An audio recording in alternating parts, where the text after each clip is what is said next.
Bismillahirrahmanirrahim. Assalamualaikum warahmatullahi wabarakatuh. Alhamdulillah wassalatu wassalamu ala rasulillah wala hawla wala quwwata illa billah. Rabbi shrah li sadri wa yassir li amri wahlul 'uqdatam min lisani yafqahu qawli. Allahumma 'allimna ma yanfa'una wanfa'na bima 'allamtana warzuqna 'ilman nafi'a. Amin ya rabbal alamin. Pemirsa Tauf TV yang dirahmati Allah, sahabat Ramadan Karim, alhamdulillah kita bisa berjumpa lagi dengan program Ramadan Karim yang kita tunggu-tunggu. Insya Allah pada kesempatan kali ini saya Muhammad Akil Haidar akan membawakan tema mengenai fikih puasa. Yang mana puasa ini perlu diilmui, puasa ini perlu untuk kita persiapkan, untuk kita taati aturan-aturannya, karena puasa tidak akan sah kecuali dengan mengikuti aturan yang telah diberikan oleh para ulama kita. Sudah dijelaskan oleh ulama kita melalui berdasarkan Al-Quran dan hadis. Baik, supaya puasa kita itu sah, maka ada dua hal yang perlu kita perhatikan. Yang pertama adalah rukunnya, yang kedua adalah meninggalkan hal-hal yang membatalkannya.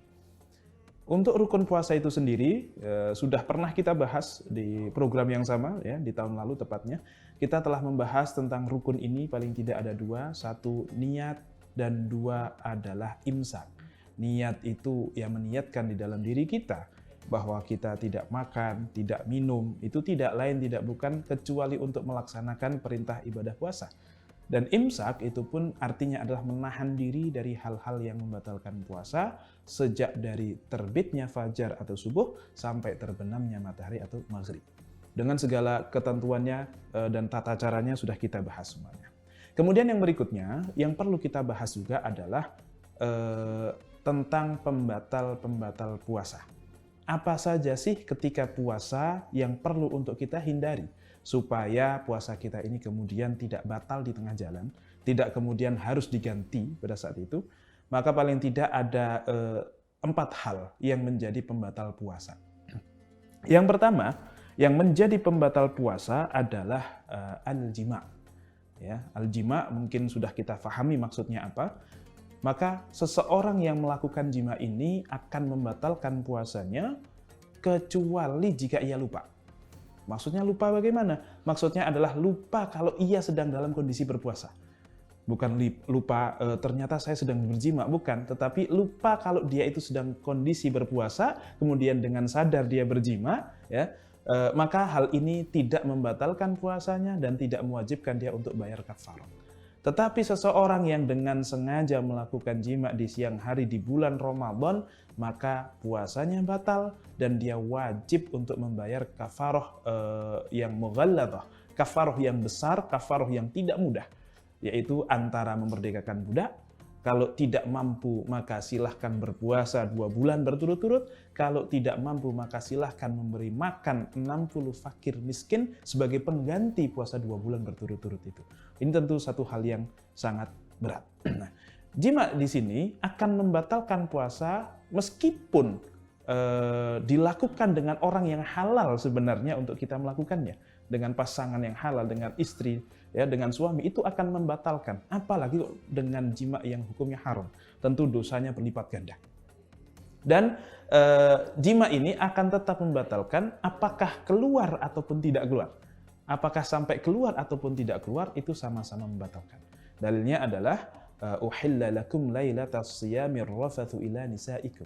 Dihalalkan bagi kalian di malam hari bulan Ramadan untuk berkumpul dengan istri atau pasangan-pasangan kalian. Artinya apa? Berarti di siang Ramadan itu tidak diperbolehkan. Karena perlu ditegaskan bahwasanya di malam Ramadan itu boleh, artinya sebelumnya dilarang. Selain di malamnya, maka hal itu dilarang. Bagaimana jika seorang suami hanya sekedar mencium istrinya misalnya? Apakah itu diperbolehkan dan diperkenankan ketika seseorang sedang berpuasa? Maka jawabannya adalah tergantung. Jika ia kemudian bergejolak syahwatnya gara-gara mencium istrinya, maka puasanya tidak akan batal karena itu bukan jima. Hanya saja ia telah berdosa karena sudah dengan sengaja melakukan hal yang bisa mengguncang syahwatnya. Akan tetapi kalau dia memiliki kebiasaan atau mencium istrinya itu dalam kondisi tidak tidak berguncang syahwatnya, maka tidak batal dan juga tidak berdosa. Hanya saja tentu ini satu hal yang makruh.